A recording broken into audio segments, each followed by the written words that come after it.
Hi. இன்னைக்கு வீடியோவில் physics unit 5 laws of motion பற்றி பார்ப்போம். லாஸ் ஆஃப் மோஷனில் ஆக்சுவலாக உங்கள் புக்ஸில் வந்து ஃபஸ்ட்டு இனர்ஷியானா என்ன, நியூட்டன்ஸ் ஃபர்ஸ்ட் லா, செகண்ட் லா, தேர்ட் லா அந்த ஆர்டரில் போயிருப்பாங்க. பட் அந்த யூனிட்டை பொறுத்த வரைக்கும் ஃப்ரிக்ஷன் அப்படின்றதுல தான் ப்ராப்ளம்ஸ் வந்து அதிகமாக வரும். ஃப்ரிக்ஷன் அண்டர்ஸ்டாண்ட் பண்ணுறதுக்கு ஆக்சுவலி ஸ்பீக்கிங் லாஸ் ஆஃப் மோஷனில் நியூட்டன்ஸ் லா தெரிஞ்சு தான் ஃப்ரிக்ஷன் அண்டர்ஸ்டாண்ட் பண்ணணும் அப்படின்னு கிடையாது. But yes, Newton's law is the basics. But again Newton's law வச்சுருக்கிற ப்ராப்ளம்ஸை விட உங்கள் அந்த புக்கில் கான்சென்ட்ரேட் பண்ணியிருக்கிறது வந்து ஃப்ரிக்ஷனில் நிறையா ப்ராப்ளம்ஸ் கான்சென்ட்ரேட் பண்ணியிருக்கிறதுனால நம்ம ஸ்டார்டிங்கில் ஃப்ரிக்ஷன்லேருந்து ஆரம்பித்து இந்த யூனிட்டை பார்க்கலாம். பேசிக் அண்டர்ஸ்டாண்டிங் ஆஃப் ஃபோர்ஸஸ் இருந்தால் போதும் நம்ம ஃப்ரிக்ஷன் பற்றி படிச்சிடலாம். பட் அகெயின் என்னென்ன வந்து கான்செப்ட்ஸ்லாம் வரும் அப்படின்றத அப்பப்போ அப்படியே படிச்சுட்டு நம்ம அப்படியே ஃபுல்லாக ப்ராப்ளம்ஸ் எல்லாம் போய் பார்க்கலாம். ஸோ ஃப்ரிக்ஷன் நம்ம எல்லாருக்கும் தெரிஞ்ச கான்செப்ட் தான். அதாவது ப்ராக்டிக்கலாக நம்ம அண்டர்ஸ்டாண்ட் பண்ண கான்செப்ட்டு. இதை எக்ஸ்பிளைன் பண்ணணும் அப்படின்னா ஃபஸ்ட்டு வந்து ஒரு சிஸ்டம் ஆஃப் ஃபோர்ஸஸ் அப்படின்னா என்னன்னு தெரியணும். நம்ம நார்மலாக நம்ம கண்ணுக்கு பார்க்குற சில ஆப்ஜெக்ட்ஸ் மேலே நேச்சுரலாகவே என்னென்ன ஃபோர்ஸஸ்லாம் ஆக்ட் ஆகுது அப்படின்றது நம்மளுக்கு தெரியணும். அதுக்கு பேர் தான் சிஸ்டம் ஆஃப் ஃபோர்ஸஸ் அப்படின்பாங்க. இப்போ ஒரு டேபிள் எடுத்துக்கலாம். அந்த டேபிளில் ஒரு பிளாக் இருக்குதுன்னு வச்சுக்கோங்களேன். இந்த பிளாக் மேலே எந்த ஃபோர்ஸும் இல்லை, சும்மா இந்த பிளாக் இருக்குது. சும்மா ஒரு டேபிள் மேலே ஒரு புக் இருக்கிற மாதிரின்னு வச்சுக்கோங்க. ஓகே, ஒரு டேபிள் மேலே ஒரு புக் இருக்கிற மாதிரின்னு வச்சுக்கோங்க. இப்போ இந்த புக்கு பார்க்குறதுக்கு ஸ்டேஷ்னரியாக தான் இருக்கும். ஸோ கேன் வி சே இது மேலே எந்த ஃபோர்ஸும் ஆக்ட் ஆகலைன்னு நம்மளால் சொல்ல முடியுமா? ஆக்சுவலி ஸ்பீக்கிங் சொல்ல முடியாது. ஏன் அப்படின்னா இந்த புக்கோட வெயிட் வந்து வெர்டிக்கலி டவுன்வேர்டு ஆக்ட் ஆகும், ரைட்டா? ஏன்னா கிராவிட்டி பிடிச்சி இழுக்கும்ல. ஸோ இந்த புக்கோட வெயிட்னால ஒரு ஃபோர்ஸ் வந்து வெர்டிக்கலி டவுன்வேர்டு ஆக்ட் ஆகும். ஓகே, இப்போ நம்ம நியூட்டன்ஸ் லா படிக்காமல் ஃப்ரிக்ஷன் பார்க்குறோம். ஆக்சுவலாக நியூட்டன்ஸ் தேர்ட் லா அப்படின்றது வந்து மோஸ்ட் காமன்லி எல்லாருக்கும் தெரிஞ்சதான். தேர்ட் ஸ்டாண்டர்ட்லேருந்தே கிட்டத்தட்ட நியூட்டன்ஸ் தேர்ட் லா அப்படின்னா என்னென்னு எல்லாருக்கும் தெரியும். Every action has an equal and opposite reaction, கரெக்டாக? ஸோ ஒரு வெயிட் ஒன்று கீழே ஆக்ட் ஆகுது அப்படின்னா அதுக்கு ஒரு ரியாக்ஷன் வந்து மேலே ஆக்ட் ஆகும். ஓகே, ஸோ இப்போ இந்த வெயிட் கீழே ஆக்ட் ஆகுது அப்படின்னா இந்த வெயிட்டுக்கான ரியாக்ஷன் இப்படி இந்த பாயிண்ட்லேருந்து இப்படி மேலே ஆக்ட் ஆகும். அதாவது ஆக்சுவலாக இப்படி வரையிறேன். இது ரியாக்ஷன் வந்து ரியாக்ஷன் ஃபோர்ஸ் அப்படின்னு சொல்லலாம். இப்போ வெயிட் ஃபோர்ஸ் கீழே இழுக்குது, அதுக்கு equal and opposite reaction force இந்த மேலே அந்த புக்கை வந்து மேலேயே வச்சிருக்கிற பார்க்கும். வெயிட் இப்போ கீழே இழுக்கிறதுனால அந்த புக்கு கீழே வந்துடல, கரெக்டாக ஸ்டேஷனரியாக தான் இருக்குது. ஸோ ஒரு ரியாக்ஷன் ஃபோர்ஸ் மேலே ஆக்ட் ஆகி அதை அப்படியே ஸ்டேஷனரியாக வச்சுருக்கு. இப்போ இந்த ரெண்டையுமே நான் ஒரு சிஸ்டம் ஆஃப் ஃபோர்ஸஸ் நான் வரைகிறேன் அப்படின்னா, இது ரெண்டையும் கம்பைன் பண்ணி வரையணும் அப்படின்னா இப்போ இதே டேபிள் மேலே இப்படி ஒரு பாக்ஸ் இல்லை ஒரு புக்குன்னே வச்சுக்கோங்க. அதோட வெயிட்டு இப்படி கீழே ஆக்ட் ஆகும், அந்த ரியாக்ஷன் ஃபோர்ஸ் மேலே ஆக்ட் ஆகும், ரைட்டா? ஸோ சிஸ்டம் ஆஃப் ஃபோர்ஸஸை சேம் லைன் ஆஃப் ஆக்ஷன், இங்கேயும் அந்த சென்டர்லேருந்து கீழே, இங்கேயும் அப்படியே டுவர்ட்ஸ் சென்டர் மேலே, ரைட்டா? சேம் லைன் ஆஃப் ஆக்ஷன் இருக்கிறதுனால அந்த ரெண்டு ஃபோர்ஸையும் நான் இப்படி கம்பைன் பண்ணேன்னா இதுக்கு பேர் தான் சிஸ்டம் ஆஃப் ஃபோர்ஸ். இப்போ ஃப்ரிக்ஷன்னா என்ன அப்படின்னா இந்த சைடு நான் ஒரு ஃபோர்ஸ் அப்ளை பண்ணுறேன், அப்ளைடு ஃபோர்ஸ். இந்த சைடு நான் ஒரு ஃபோர்ஸ் எஃப் அப்ளை பண்ணுறேன்னு வச்சுக்கோங்க. எஃப்ன்ற ஃபோர்ஸை இந்த டைரெக்ஷனில் நான் அப்ளை பண்ணேன்னா இது ஈஸியாக நகராது, ஒரு ரெசிஸ்டன்ஸ் கொடுக்கும். எது அந்த ரெசிஸ்டன்ஸ் கொடுக்குன்னா இந்த கான்டாக்ட் சர்ஃபேஸ் அப்படின்பாங்க. இந்த இடம் தான் கான்டாக்ட் சர்ஃபேஸ். ஏன்னா அது கான்டாக்டில் இருக்குல்ல, இந்த பாடி வந்து இதுக்கு மேலே கான்டாக்டில் இருக்குது, அதனால இதுக்கு பேர் கான்டாக்ட் சர்ஃபேஸ். இந்த கான்டாக்ட் சர்ஃபேஸ் ஒரு ரெசிஸ்டன்ஸை கொடுக்கும். அந்த ரெசிஸ்டன்ஸ்னால ஒரு ஃபோர்ஸு அப்ளைடு ஃபோர்ஸுக்கு ஆப்போசிட்டில் க்ரியேட் ஆகும். அதுக்கு பேர் தான் ஃப்ரிக்ஷனல் ஃபோர்ஸ் ஆஃப் ஃப்ரிக்ஷன். இதை வந்து ஸ்மால் எஃப்ல யூஸ்வலாக டினோட் பண்ணுவாங்க ஃப்ரிக்ஷன் ஃபோர்ஸை. அப்ளைட் ஃபோர்ஸை கேபிட்டல் எஃப்ல டினோட் பண்ணுவாங்க, இல்லை கேபிட்டல் பியில் டினோட் பண்ணுவாங்க. ரியாக்ஷன் ஃபோர்ஸை வந்து கேபிட்டல் ஆரில் டினோட் பண்ணுவாங்க. வெயிட்டை வந்து டபிள்யூ அப்படின்னு டினோட் பண்ணுவாங்க. இந்த ரியாக்ஷன் ஃபோர்ஸுக்கு இன்னொரு பேர் என்ன சொல்லுவாங்க அப்படின்னா நார்மல் ரியாக்ஷன் சொல்லலாம், நார்மல் ரியாக்ஷன் ஃபோர்ஸ் அப்படின்னு சொல்லலாம். ஸோ சிஸ்டம் ஆஃப் ஃபோர்ஸஸ் அப்படின்னா இதுதான். நார்மலாக ஒரு ஆப்ஜெக்ட் மேலே ஒரு சர்ஃபேஸ் மேலே இருக்கிற ஆப்ஜெக்ட் மேலே ஒரு ஃபோர்ஸ் அப்ளை பண்ணிங்கன்னா அந்த ஃபோர்ஸ் அப்ளை பண்ணுறதுக்கு முன்னாடியே அதோட weight acts vertically downwards, reaction force acts vertically upwards. ஃபோர்ஸை எந்த டைரெக்ஷனில் அப்ளை பண்ணுறீங்களோ அதுக்கு ஆப்போசிட் டைரெக்ஷனில் ஒரு ஃபோர்ஸ் ஆஃப் ஃப்ரிக்ஷன் இருக்கும். இதுதான் ஃப்ரிக்ஷனோட ரொம்ப பேசிக்காக சொல்லணும் அப்படின்னா இதுதான் ஃப்ரிக்ஷன். அதை ஒரு சிஸ்டம் ஆஃப் ஃபோர்ஸஸாக சொல்லணும் அப்படின்னா இதை ஜஸ்ட் இந்த ஆப்ஜெக்ட்லாம் இல்லாமல் வரைகிறேன் அப்படின்னா ஃபோர்ஸஸ் எப்படி வரைவேன்? Weight acts vertically downwards W, reaction vertically upwards, applied force இந்த டைரெக்ஷனில் இருக்குது, என்னோட ஃப்ரிக்ஷன் ஃபோர்ஸ் இந்த டைரெக்ஷனில் இருக்குது. இந்த மாதிரி இந்த ஆப்ஜெக்டை வரையாமல் சும்மா வரைகிறதுக்கு பேர் free body diagram. Free body diagram பற்றி நம்ம டீட்டெயிலாக படிக்கலாம். பட் ஜஸ்ட் தெரிஞ்சுக்கோங்க, அந்த ஆப்ஜெக்ட் இல்லாமல் அந்த ஃபோர்ஸஸோட சிஸ்டமை மட்டும் ஒரு பாயிண்ட்லேருந்து வரைகிறது, லைன் ஆஃப் ஆக்ஷன் ஒரே பாயிண்டில் இருக்கிற ஃபோர்ஸஸை வரைகிறதுக்கு பேர் தான் ஃப்ரீ பாடி டயக்ராம். இதுக்கு பேர் தான் ஃப்ரீ பாடி டயக்ராம். ஓகே, இப்போ ஃப்ரிக்ஷன்னா என்னன்னு தெரிஞ்சிருச்சு, என்ன அப்படின்னு தெரிஞ்சிருச்சு. இப்போ நம்ம பார்த்த கான்செப்டில் இந்த புக்கு வந்து ஃபஸ்ட்டு ஸ்டாட்டிக்காக இருந்தது, கரெக்டாக? இதை எக்ஸ்பிளைன் பண்ணுறதுக்கு ஒரு சின்ன ஒரு எக்ஸாம்பிள் எடுத்துக்குவோம். இப்போ ஒரு டேபிள் மேலே ஒரு 10 kg பிளாக் வச்சுக்கலாம். 10 kg பிளாக் வச்சுட்டு இப்போ நான் இந்த இடத்துல ஒரு ஃபோர்ஸ் அப்ளை பண்ணுறேன். ஃபோர்ஸ் எதை வச்சு அப்ளை பண்ணுறேன் அப்படின்னா சும்மா ஒரு சாதாரண ஒரு எக்ஸாம்பிளுக்கு என்ன எடுத்துக்கலாம், கையில் சும்மா ஒரு பேனா எடுத்துக்குவோமே. ஒரு பெண்ணை இப்படி கையில் பிடிச்சிட்டு, இது இப்படி லைட்டாக தள்ளுறேன்னு வச்சுக்கோங்களேன். இது 10 kg இருக்கிறத இப்படி சும்மா இப்படி தொடுறேன். அப்போ தொட்டாலுமே நான் ஒரு ஃபோர்ஸ் அப்ளை பண்ணுறேன், கரெக்டாக? ஆனால் அந்த ஃபோர்ஸ் வந்து இந்த 10 kg ஆப்ஜெக்டை மூவ் பண்ணுமா? மூவ் பண்ணாது, கரெக்டாக? மூவ் பண்ணாது. இப்போ கையை வச்சு லைட்டாக ஒரு ஃபிங்கரை வச்சு தொட்டாலும் மூவ் ஆகுமா? மூவ் ஆகாது, கரெக்டாக? ஸோ என்ன பண்ணணும், ஃபோர்ஸ் அப்ளை பண்ணிகிட்டே இருக்கணும். ஒரு லிமிட்டட் ஃபோர்ஸுக்கு மேலே தான் இந்த ஆப்ஜெக்ட் வந்து மோஷனே இருக்கும். மோஷன் எப்போ இருக்கும்? ஒரு லிமிட்டட் ஃபோர்ஸ், கொஞ்சம் ஃபோர்ஸ் அப்ளை பண்ணணும். அது எவ்வளோ ஃபோர்ஸ் அப்படின்றது நம்ம கால்குலேட் பண்ணுவோம். ஆனால் கொஞ்சம் ஃபோர்ஸ் அப்ளை பண்ணுற வரைக்கும் ஒரு ஃப்ரிக்ஷன் இருக்கும்ல. ஏன்னா ஃபோர்ஸ் அப்ளை பண்ணாலே ஃப்ரிக்ஷனல் ஃபோர்ஸ் ஆப்போசிட் டைரெக்ஷனில் ஆக்ட் ஆகிட்டே தான் இருக்கும், கரெக்டாக? ஸோ நீங்கள் ஃபோர்ஸ் அப்ளை பண்ண மோஷனுக்கு முன்னாடி வரைக்கும், ஸ்டாட்டிக்காக இருக்கிற வரைக்கும் எவ்வளோ ஃப்ரிக்ஷனல் ஃபோர்ஸோ அதுக்கு பேர் ஸ்டாட்டிக் ஃப்ரிக்ஷன், எஃப்எஸ்ன்னு சொல்லுவாங்க, ஸ்டாட்டிக் ஃப்ரிக்ஷன். ஸோ இந்த ஸ்டாட்டிக் ஃப்ரிக்ஷன் எப்போ வரைக்கும் இருக்கும்? இந்த ஃபோர்ஸை நான் அப்ளை பண்ண அதிகமாக்கிட்டே இருக்கேன். அப்போ ஃபார் எக்ஸாம்பிள் ஒரு 50 நியூட்டன் நான் அப்ளை பண்ணுறேன். அது வரைக்குமே இது மூவ் ஆகலை. இந்த 10 kg 51 நியூட்டனில் மூவ் ஆயிடுச்சுன்னு வச்சுக்கோமே. 50 நியூட்டனில் மூவ் ஆகலை, 51 நியூட்டனில் மூவ் ஆயிடுச்சு அப்படின்னா 51 நியூட்டனில் என்னோட ஸ்டாட்டிக் ஃப்ரிக்ஷனை தாண்டி அது மோஷனுக்கு போயிடுச்சு. அதனால அதுக்கு பேர் லிமிட்டிங் ஃப்ரிக்ஷன் அப்படின்னு சொல்லுவாங்க. லிமிட்டிங் ஃப்ரிக்ஷன்னா அதுதான் லிமிட். அந்த லிமிட்டுக்கு மேலே எந்த ஃபோர்ஸ் அப்ளை பண்ணாலும் அது மூவ் ஆயிரும். லிமிட்டிங் ஃப்ரிக்ஷன் அப்படின்றது என்ன அப்படின்னா, எந்த ஃபோர்ஸுக்கு ஆப்ஜெக்ட் வந்து ஸ்டேஷனரியாக இருந்து மோஷனுக்கு போதோ அது வரைக்கும் என்ன ஃப்ரிக்ஷன் இருக்கோ அதுக்கு பேர் லிமிட்டிங் ஃப்ரிக்ஷன் அப்படின்னு சொல்லுவாங்க. ஓகே, லிமிட்டிங் ஃப்ரிக்ஷனை ஸ்டாட்டிக் ஃப்ரிக்ஷனோட மேக்ஸிமம் வேல்யூ தான் லிமிட்டிங் ஃப்ரிக்ஷன். அதனால இந்த மாதிரி சொல்லுவாங்க, எஃப்எஸ்னா ஸ்டாட்டிக் ஃப்ரிக்ஷன், அதோட மேக்ஸிமம் வேல்யூ, அதை தான் லிமிட்டிங் ஃப்ரிக்ஷன் அப்படின்னு சொல்லுவாங்க. ஓகே, ஸோ இதுதான் ஃப்ரிக்ஷனோட ரொம்ப பேசிக்கான கான்செப்ட்ஸ். இப்போ இந்த லிமிட்டிங் ஃப்ரிக்ஷன் இருக்குல்ல, இது எதுக்கு ப்ரொபோர்ஷனலாக இருக்குன்னு கண்டுபிடிச்சிருக்காங்க அப்படின்னா, FS max limiting friction is directly proportional to R. ஆர்னா என்ன? நார்மல் ரியாக்ஷன், ரைட்டா? Normal reaction. அதாவது இந்த limiting friction is directly proportional to the reaction force. Okay, அப்போ ரியாக்ஷன் ஃபோர்ஸ்க்கு டைரக்ட்லி ப்ரொபோர்ஷனலாக இருக்குது அப்படின்னா இதை நான் ப்ரொபோர்ஷனாலிட்டி கான்ஸ்டன்ட் போடணும் அப்படின்னா FS max is equal to ஒரு ப்ரொபோர்ஷனாலிட்டி கான்ஸ்டன்ட், அதை மியூ அப்படின்னு எடுத்துக்கிறாங்க, மியூ ஆர்.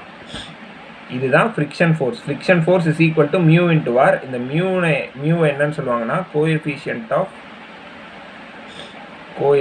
Of friction. ஆக்சுவலாக கோஎஃபிஷியன்ட் ஆஃப் ஃப்ரிக்ஷன்னு சொல்லுவாங்க. இது ஸ்டாட்டிக் அப்படின்றதுனால coefficient of static friction. Coefficient of static friction சொன்னீங்கன்னா இங்கே மியூ எஸ்ன்னு போடணும். Okay, so coefficient of static friction இதுதான் ஃப்ரிக்ஷன் ஃபோர்ஸுக்கு ஒரு ஃபார்முலா மாதிரி. இது ஆக்சுவலாக ஏன் வந்து ஒரு யூனிவர்சல் லா கிடையாது, இது ஆக்சுவலாக எம்பரிக்கல் ஃபார்முலா அப்படின்னு சொல்லுவாங்க. எம்பரிக்கல் ஃபார்முலா அப்படின்னா என்னென்னா, நிறையா ஸ்டடீஸ் பண்ணுவாங்க, அந்த நிறையா ஸ்டடீஸோட வேல்யூஸ் எடுத்துக்குவாங்க, அந்த வேல்யூஸ் எல்லாம் வச்சு ஒரு ஃபார்முலா டிரைவ் பண்ணுவாங்க. அதுக்கு பேர் தான் எம்பரிக்கல் ஃபார்முலா. அது ஆக்சுவலாக ப்ரூவ் பண்ண முடியாது, இது இப்படி தான் அப்படின்னு ப்ரூவ் பண்ண முடியாது. ஆனால் எத்தனை தடவை செஞ்சு பார்த்தாலும் இந்த ஃபார்முலா வந்து மேட்ச் ஆகும். ஒரு வேல்யூ வரும். ப்ராக்டிக்கலாக செஞ்சு பார்த்தா ஒரு வேல்யூ வரும். அது இந்த ஃபார்முலாவில் போட்டாலும் அதே வேல்யூ தான் வரும். ஸோ எத்தனை தடவை செஞ்சு பார்த்தாலும் ப்ராக்டிக்கலாக நம்ம செஞ்சு பார்க்கும்போது வர வேல்யூஸ் வந்து இந்த ஃபார்முலாக்குள்ளே வர்றதுனால இதுக்கு பேர் எம்பெரிக்கல் ஃபார்முலா. அதாவது எம்பெரிக்கல்னால் டிரைவ்டு ஃபார்முலா அப்படின்னு சொல்லலாம். ஸோ இது வந்து ஒரு யூனிவர்சல், அந்த கேஸ்லாம் அதெல்லாம் படிக்கிறோம்ல கெமிஸ்ட்ரியில், அந்த மாதிரி ஒரு யூனிவர்சல் லா கிடையாது. அதாவது நேச்சுரல் லா கிடையாது. இது வந்து ஒரு எம்பெரிக்கல் ரிலேஷன், எம்பெரிக்கல் ஃபார்முலா. இது ஞாபகம் வச்சுக்கோங்க. அதுக்கப்புறம் இதான் ஃப்ரிக்ஷனல் ஃபோர்ஸ். ஃப்ரிக்ஷனல் ஃபோர்ஸுக்கு ஒரு ஃபார்முலாவாக சொல்லணும் அப்படின்னா coefficient of friction into reaction force. அதான் ஃப்ரிக்ஷனுக்கு ஒரு பேசிக்கான ஒரு ஃபார்முலா.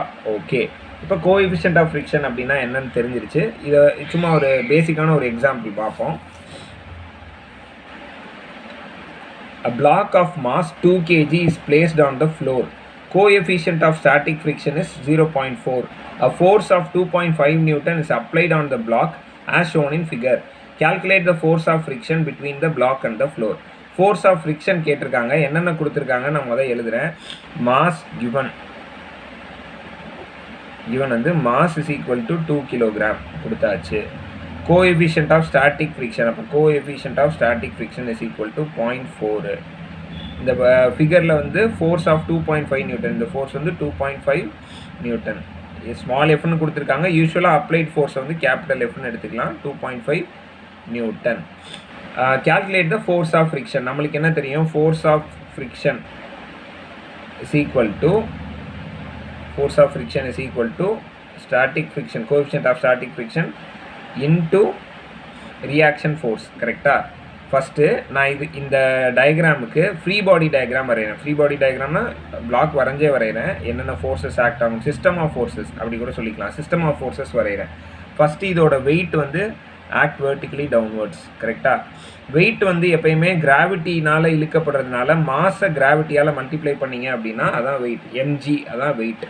Okay, reaction force acts vertically upwards. Reaction force R acts vertically upwards. கரெக்டாக? அது போக அப்ளைடு ஃபோர்ஸ் இந்த டைரெக்ஷனில் இருக்குது, அது 2.5 நியூட்டன். அப்போ ரியாக்ஷன் ஃபோர்ஸ் எனக்கு ஃப்ரிக்ஷன் ஃபோர்ஸ் இந்த டைரெக்ஷனில் இருக்கும். ரைட்டா? ஓகே, இப்போ மேக்ஸிமம் இது மோஷனில் வர்றதுக்கு முன்னாடி மேக்ஸிமம் ஃப்ரிக்ஷன் எவ்வளோ இருக்கும், லிமிட்டிங் ஃப்ரிக்ஷன் எவ்வளோ இருக்கும்னு நான் கேல்குலேட் பண்ணுறேன். லிமிட்டிங் ஃப்ரிக்ஷனுக்கு என்ன formula? FS maths equal to μs into r. Okay, இப்போ இந்த r எப்படி கண்டுபிடிக்கணும் அப்படின்னா ஆரும் வெயிட்டும் ஈக்குவல் அண்ட் ஆப்போசிட். கரெக்டாக? இந்த வெயிட்டை கீழே வைக்கிறதுக்கு ஆப்போசிட்டில் ரியாக்ஷன் கொடுக்குது. அப்போ எனக்கு வெயிட் தெரிஞ்சதுன்னா எனக்கு ஆர் தெரிஞ்சிடும். வெயிட் நான் எப்படி கால்குலேட் பண்ணலாம்? மாஸ் கொடுத்துட்டாங்க 2, கிராவிட்டி வந்து 9.8, அதை ரவுண்ட் ஆஃபாக 10ன்னு வச்சுக்கோங்க. வெயிட் வந்து 20 நியூட்டன். ரைட்டா? அப்போ எனக்கு ரியாக்ஷன் ஃபோர்ஸும் 20 நியூட்டன் மேலே இருக்கும். ரைட்டா? அப்போ மியூஎஸ் எவ்வளோன்னு தெரியும் எனக்கு. 0.4 ப்ராப்ளமில் கொடுத்துட்டாங்க. இன்ட்டு 20 எவ்வளோ வரும்?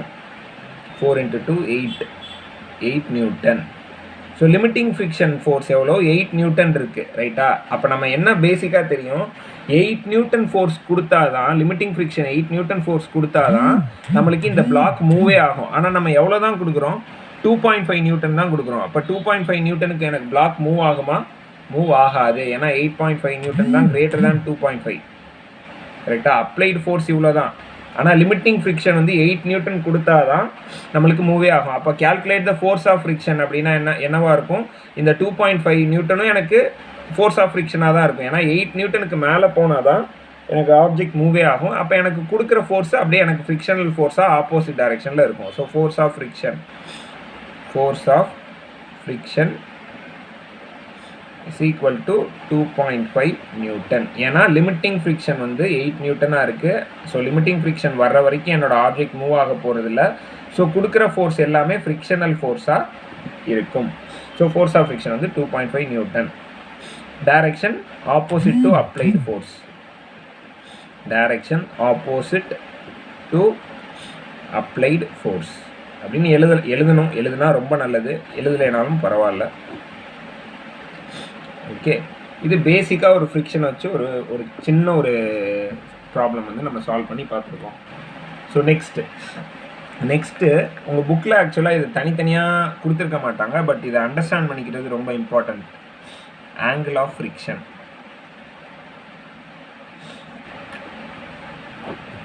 ஆங்கிள் ஆஃப் ஃப்ரிக்ஷன் அப்படின்னா என்ன அப்படின்னு நம்ம பார்க்க போகிறோம். இப்போ ஆங்கிள் அப்படின்னாலே ஆங்கிள் பிட்வீன் ரெண்டு இது ரைட்டா, இப்படி ஒரு ரே இருந்தது அப்படின்னா இது ரெண்டுக்கும் இடைப்பட்ட இதை தான் நம்ம ஆங்கிள்னு சொல்லுவோம். ஃபார் எக்ஸாம்பிள் ஓஏ இல்லை இது ஓபின்னு வச்சுக்கோங்களேன். ஆங்கிள்னு என்ன சொன்னாலுமே angle between OA and OB அப்படின்னு, அதாவது ரெண்டு இதுக்கு பிட்வீன்னு சொல்லும் போது நம்ம ரெண்டுன்னு சொல்லுவோமா. ஸோ இது நான் ஆங்கிள் ஆஃப் ஃப்ரிக்ஷன் என்ன சொல்கிறேன், ஆங்கிள் பிட்வீன்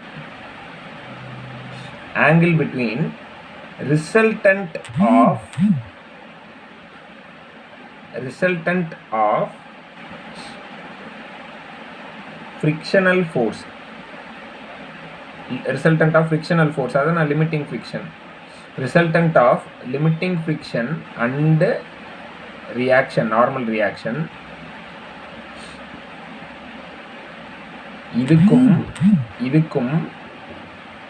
இதுக்கும் ஆங்கிள் பிட்வீன் இதுக்கும் நார்மல் ரியாக்ஷனுக்கும் இருக்கிறது. இப்போ இதை சும்மா டெஃபினிஷன் மாதிரி பார்த்துருக்கோம். Angle between resultant of limiting friction and normal friction and normal reaction, இது ரெண்டுக்கும் நடுவில் இருக்கிற ஆங்கிள் தான் ஆங்கிள் ஆஃப் ஃப்ரிக்ஷன் அப்படின்னு படிக்கிறோம். இப்போ டயக்ராம் போட்டு இதை நான் எக்ஸ்பிளைன் பண்ணுறேன், அண்டர்ஸ்டாண்ட் பண்ணிக்கோங்க.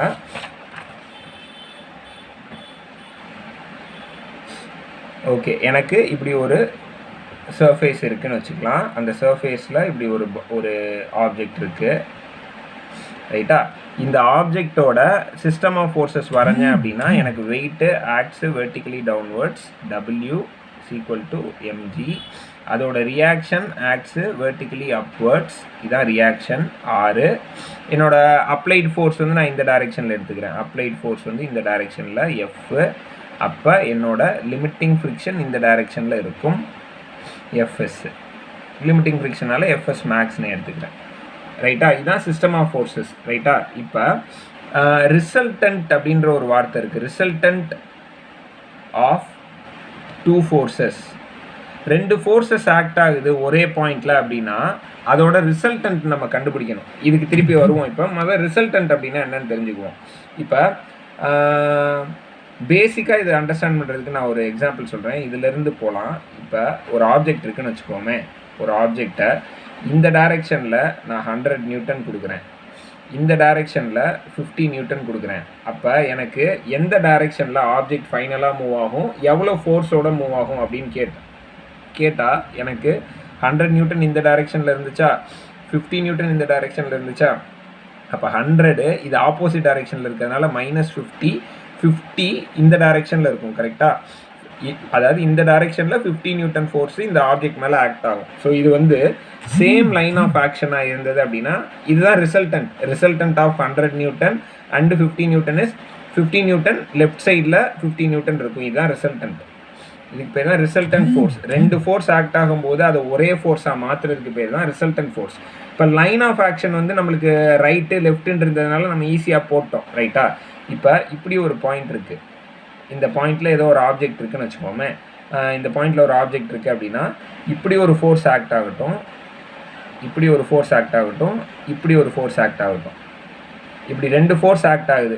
ஒரு ஃபோர்ஸ் வந்து இது F1ன்னு வச்சுக்கலாம், இது F2ன்னு வச்சுக்கலாம். இப்படி ரெண்டு ஃபோர்ஸ் ஆக்ட் ஆச்சு அப்படின்னா என்னோட இந்த ஆப்ஜெக்ட் எனக்கு இந்த டைரெக்ஷனில் மூவ் ஆகுமா இல்லை இந்த டைரெக்ஷனில் மூவ் ஆகுமா எனக்கு தெரியாது. ஆக்சுவலாக எதில் மூவ் ஆகும் அப்படின்னா இந்த ரெண்டு ஃபோர்ஸோட ரிசல்டன்ட் டைரெக்ஷனில் தான் மூவ் ஆகும். ஸோ இந்த ரெண்டு ஃபோர்ஸுக்கு எப்படி ரிசல்டன்ட் கண்டுபிடிக்கிறது, இங்கே இந்த மாதிரி ஆப்போசிட்டாக இருந்தது, 1லேருந்து 1 மைனஸ் பண்ணி கண்டுபிடிச்சிட்டோம். இதுக்கு எப்படி ரிசல்டன்ட் கண்டுபிடிக்கிறது அப்படின்னா அதுக்கு தான் parallelogram law of forces அப்படின்னு ஒன்று இருக்குது. parallelogram law of forces அது என்ன சொல்லுது அப்படின்னா ஒரே பாயிண்டில் ரெண்டு ஃபோர்ஸ் ஆக்ட் ஆச்சுன்னா அதோட ரிசல்டன்ட் ஃபோர்ஸ் கண்டுபிடிக்கிறதுக்கு கன்ஸ்ட்ரக்ட் எ parallelogram. இப்போ இதுக்கு பேரலாக ஒரு லைன், அதே மாதிரி இந்த ஃபோர்ஸ்க்கு பேரலாக ஒரு லைன், இப்படி ஒரு parallelogram கன்ஸ்ட்ரக்ட் பண்ணோன்னா இந்த பாயிண்ட்லேருந்து போகிற டயக்னல் இருக்குல்ல, அந்த diagonal will give you the resultant and direction of resultant. இந்த டயக்னல் எவ்வளோ இருக்கோ அதுதான் ரிசல்டன்ட், இதுதான் ரிசல்டன்ட் ஃபோர்ஸ். அந்த டைரக்ஷன் தான் இந்த ரெண்டு ஃபோர்ஸும் ஒரு பாயிண்டில் ஆக்ட் ஆச்சுன்னா இந்த டைரக்ஷனில் இருக்கும், இவ்வளோ மேக்னிடியூட் இருக்கும், இந்த டைரக்ஷனில் இந்த ஆப்ஜெக்ட் மூவ் ஆகும். இப்படி தான் ரிசல்டன்ட் கண்டுபிடிக்கணும். ரிசல்டன்ட் கண்டுபிடிக்கிறதுக்கு parallelogram law of forces use பண்ணுவாங்க. இப்போ பின்னாடி வருவோம். நம்ம ஆங்கிள் ஆஃப் ஃப்ரிக்ஷன் அப்படின்னா என்னென்னு பார்த்தோம். ஆங்கிள் ஆஃப் ஃப்ரிக்ஷன்னா resultant of limiting friction and normal reaction. Okay, அப்போ லிமிட்டிங் ஃப்ரிக்ஷன் இந்த இருக்குது, நார்மல் ரியாக்ஷன் இந்த இருக்குது. இது ரெண்டுக்கும் எனக்கு ரிசல்டன்ட், அதாவது இந்த பாயிண்டில் எனக்கு இந்த ரெண்டு ஃபோர்ஸும் ஆக்ட் ஆகுது. இந்த ரெண்டுக்கும் எனக்கு ரிசல்டன்ட் வேணும்னா நான் என்ன பண்ணணும், இதுக்கும் நான் ஒரு பேரலோகிராம் கன்ஸ்ட்ரக்ட் பண்ணணும். ரைட்டா? இப்போ இப்படி ஒரு பேரலோகிராம், இந்த இடத்துல இது ரெக்டாங்கிளாக வருது, ஏன்னா இது 90 டிகிரியாக இருக்கிறதுனால நம்மளுக்கு ரெக்டாங்கிளாக வருது. ஆக்சுவலாக இந்த மாதிரி ஆங்கிள்டாக இருந்தாலுமே நம்ம parallelogram, rectangle is also a parallelogram. Okay, இப்போ இந்த பேரலோகிராம் கன்ஸ்ட்ரக்ட் பண்ணியாச்சு. பேரலோகிராம் கன்ஸ்ட்ரக்ட் பண்ணால் இந்த டயக்னல் இருக்குல்ல, இந்த diagonal will give the resultant. அப்போ resultant of limiting friction and normal reaction இதுதான். ரைட்டா? இதுதான் resultant of limiting friction FS max and R. ரைட்டா? இதுதான் resultant of limiting friction. Angle between resultant of limiting friction and normal reaction and இன்னொன்று என்னது, எதுக்கும் உள்ள ஆங்கிள் ஒன்று limiting resultant of limiting friction and normal reaction between normal reaction, இதுக்கும் normal ரியாக்ஷனுக்கும் இருக்கிற ஆங்கிள். ஸோ ரிசல்டன்ட் இங்கே இருக்குது, நார்மல் ரியாக்ஷன் இங்கே இருக்குது. ஸோ இந்த ஆங்கிளை தான் நம்ம தீட்டா, ஆங்கிள் ஆஃப் ஃப்ரிக்ஷன் அப்படின்னு சொல்கிறோம். ஓகே, இப்போ ஆங்கிள் ஆஃப் ஃப்ரிக்ஷன் இந்த டயக்ராமில் எதுன்றதை கண்டுபிடிச்சாச்சு. ஆங்கிள் ஆஃப் ஃப்ரிக்ஷனை இப்போ கால்குலேட் பண்ணலாம். கால்குலேட் பண்ணால் இந்த பாயிண்ட்டை நான் ஓன்னு எடுத்துக்கிறேன், இந்த பாயிண்ட்டை நான் ஏன்னு எடுத்துக்கிறேன், இந்த பாயிண்ட்டை நான் பின்னு எடுத்துக்கிறேன். ஓகேவா? இப்போ இந்த ஓஏபின்ற ட்ரையாங்கிளை மட்டும் தனியாக வரைஞ்சோம் அப்படின்னா இப்படி ஒரு இது இருந்துச்சு, இப்படி ஒன்று இருந்துச்சு. இந்த பாயிண்ட் ஓ, இந்த பாயிண்ட்டை நான் ஏன்னு எடுத்தேன், இந்த பாயிண்ட்டை ஏன்னு எடுத்தேன், இந்த பாயிண்ட்டை பின்னு எடுத்தேன். இது ஒரு ரைட் ஆங்கிள் ட்ரையாங்கிள், இது தீட்டா. நம்ம ட்ரிக்னாமெட்ரியில் ஏற்கனவே படிச்சிருப்போம். இப்போ தீட்டாவுக்கு வந்து நான் tan தீட்டா எழுதணும்னு வச்சுக்கோங்க.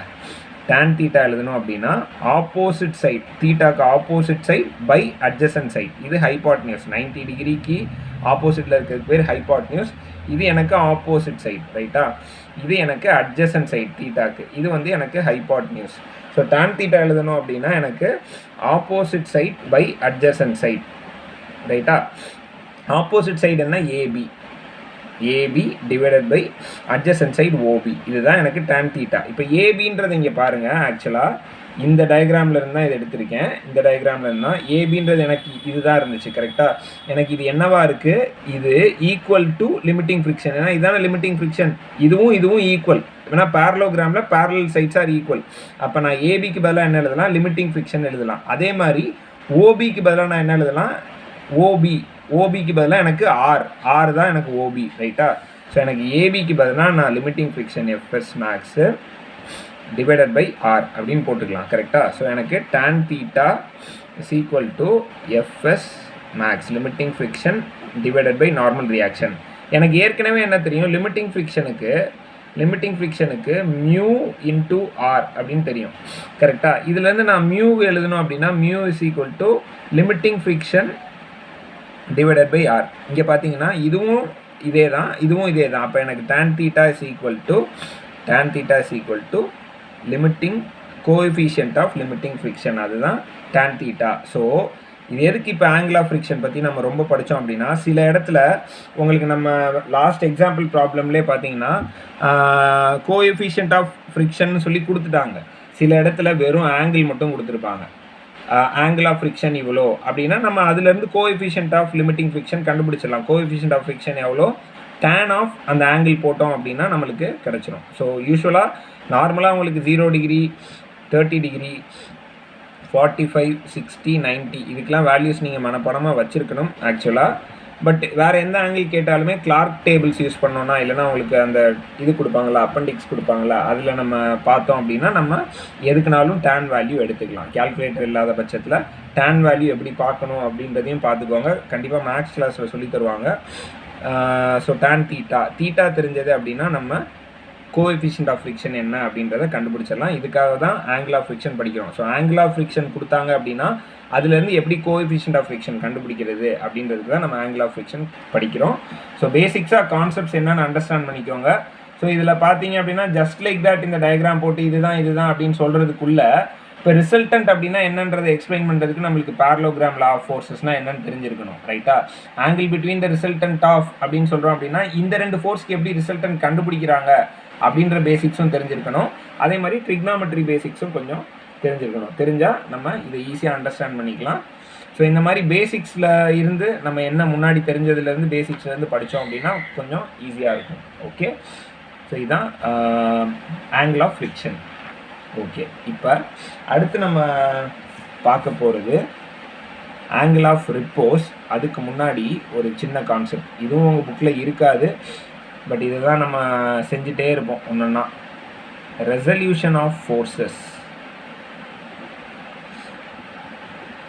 அது என்ன ரெசல்யூஷன் ஆஃப் ஃபோர்ஸஸ் அப்படின்னா, ஃப்ரீ பாடி டயக்ராம் அப்படின்ற ஒரு வார்த்தை நான் சொல்லி கொடுத்தேன். இப்போ ஃப்ரீ பாடி டயக்ராம் வரையும் போது மோஸ்ட்லி நம்ம நார்மலாக இப்போ பார்த்த வரைக்கும் இப்படி கீழே ஒன்று இருந்துச்சு W, மேலே ஒன்று இருந்துச்சு R, இப்படி ஒன்று இருந்துச்சு அப்ளைட் ஃபோர்ஸு, இப்படி ஒன்று இருந்துச்சு ஃப்ரிக்ஷனல் ஃபோர்ஸ். இதெல்லாம் பார்த்தீங்க அப்படின்னா எல்லாமே 90 டிகிரி ஆங்கிள்ஸ், ரைட்டா? அப்போ எனக்கு ஈஸியாக இதை நான் வந்து ரிசால்வ் பண்ணிடலாம். அதாவது R பெருசாக இருக்குது, W ஃபார் எக்ஸாம்பிள் இது ஒரு 50 நியூட்டன், இது ஒரு 70 நியூட்டன் அப்படின்னா எனக்கு இது ரெண்டுக்கும் எப்படி இருக்கும், இந்த இடத்துல 20 இருக்கும், அப்போர்டில் 20 இருக்கும் அப்படின்றது எனக்கு தெரியும். ஏன்னா இந்த 50 கேன்சல் ஆச்சுன்னா 20. ஆனால் எனக்கு இப்படி ஒரு சிஸ்டம் ஆஃப் ஃபோர்ஸ் இருக்குன்னு வச்சுக்கோங்களேன்.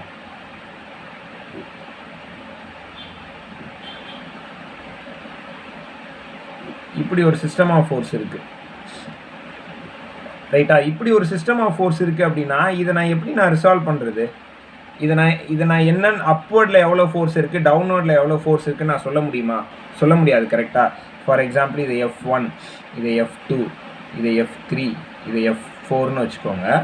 வச்சா எனக்கு அப்வர்டில், அதாவது அப்வர்டில் எவ்வளோ ஃபோர்ஸு, அப்வர்டில் நெட் ஃபோர்ஸ் எவ்வளோ சொல்ல முடியுமா? இல்லை டவுன்வர்டில் நெட் ஃபோர்ஸ் எவ்வளோ அப்படின்றது என்னால் சொல்ல முடியாது, கரெக்டாக? இந்த மாதிரி இருந்ததுன்னா ஸோ இது எவ்வளோன்றதை கண்டுபிடிக்கிறதுக்கு பேர் தான் ரெசல்யூஷன் ஆஃப் ஃபோர்ஸஸ் அப்படின்னு சொல்லுவாங்க. ரெசல்யூஷன் ஆஃப் ஃபோர்ஸஸ் அப்படின்னா இந்த ஃபோர்ஸ் வந்து ஹரிசாண்டலோட எவ்வளோ ஆங்கிள் மேக் பண்ணியிருக்கு அப்படின்ற வேல்யூ கொடுத்துருவாங்க. இது θ1, இது θ2, இது θ3, இந்த மாதிரி கொடுத்துருவாங்க. ஸோ இதை வச்சு நம்ம கண்டுபிடிக்கணும். இதுக்கும் நம்ம ட்ரிக்னாமெட்ரி தான் யூஸ் பண்ணுவோம். அதை யூஸ் பண்ணுறதுக்கு முன்னாடி நான் ட்ரிக்னாமெட்ரி கான்செப்ட்ஸும் சொல்லிடுறேன். உங்கள் எல்லாருக்கும் ஏற்கனவே தெரியும், பட் அகெயின் அதையும் என்னன்னு பார்த்துட்டு போகலாம். இப்போ இந்த மாதிரி ஒரு ரைட் ஆங்கிள் ட்ரையாங்கிள் இருக்குது அப்படின்னா, ரைட் ஆங்கிள் ட்ரையாங்கிளில் இது தீட்டா அப்படின்னா சைன் தீட்டா என்ன பண்ணுவோம்? சைன் தீட்டா வேணும்னா ஆப்போசிட் சைடு. இப்போ தீட்டா இதுதான் அப்படின்னா இது ஆப்போசிட் சைடு, இது அட்ஜசன்ட் சைடு, இது ஹைபாட்னியூஸ், கரெக்டாக? சைன் தீட்டா வேணும் அப்படின்னா நம்ம opposite side by hypotenuse use பண்ணுவோம்.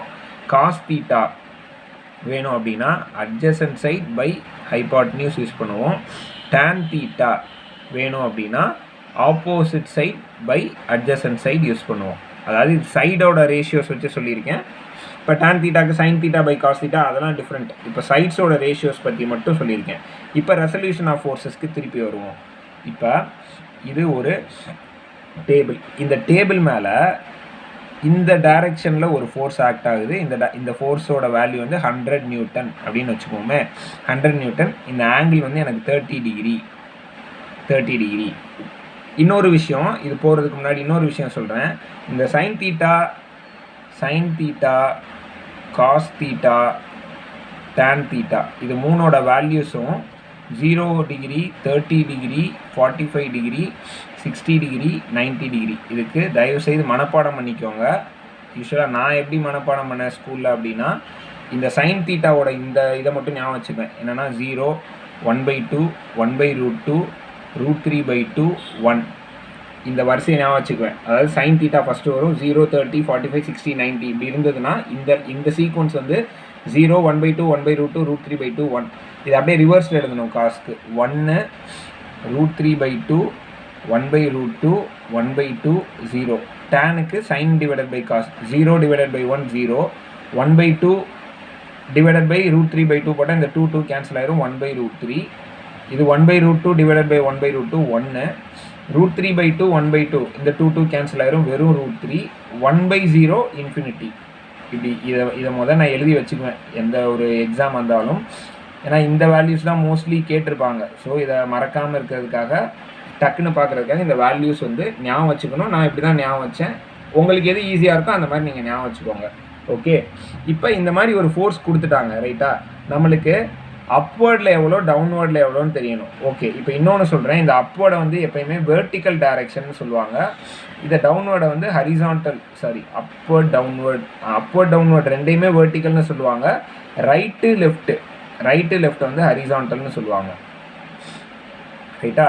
நம்ம எப்பயுமே வெர்டிக்கலில் இருக்கிறத ஒய் ஆக்சிஸ்னு சொல்லுவோம், ஹரிசான்டலில் இருக்கிறத எக்ஸ் ஆக்சிஸ்னு சொல்லுவோம். ரைட்டா? கிராஃபில் சொல்லும் போது. ரைட்டா?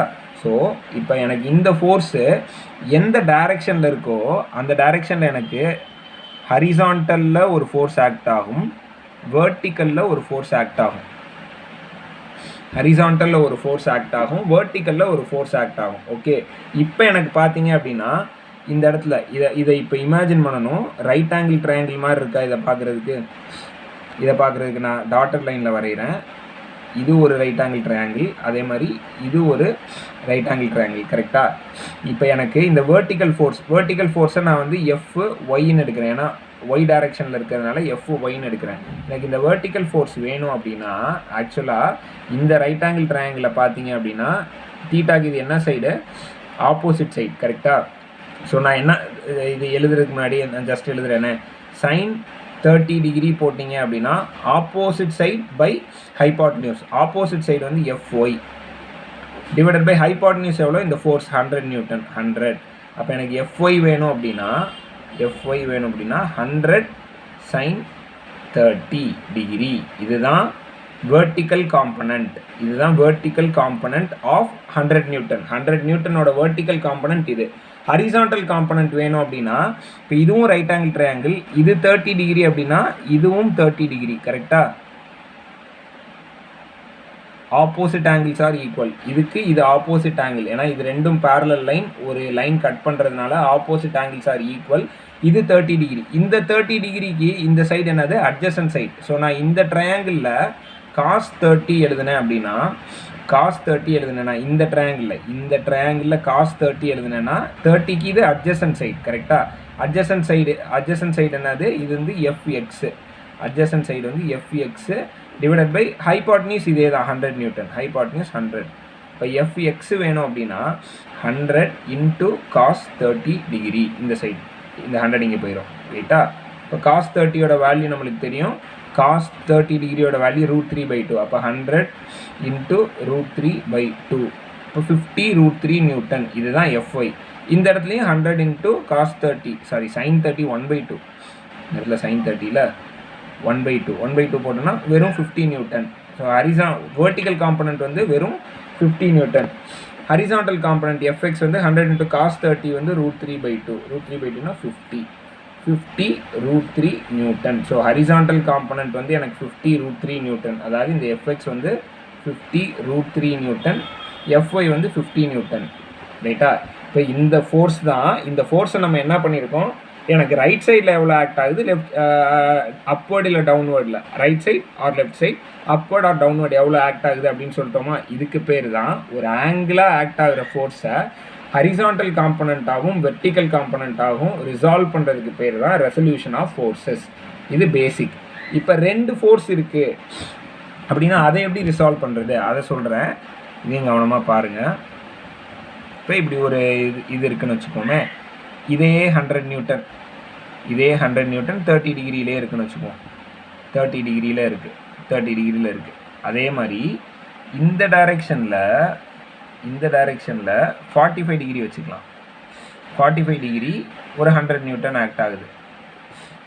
ரைட்டா? எனக்கு இப்போ இதுக்கு சிஸ்டம் ஆஃப் ஃபோர்ஸஸ் வரையணும் அப்படின்னா எனக்கு என்ன பண்ணணும்? டைரக்ஷன் ஆஃப் ஃபோர்ஸ் இந்த டைரெக்ஷனில் இருக்கா?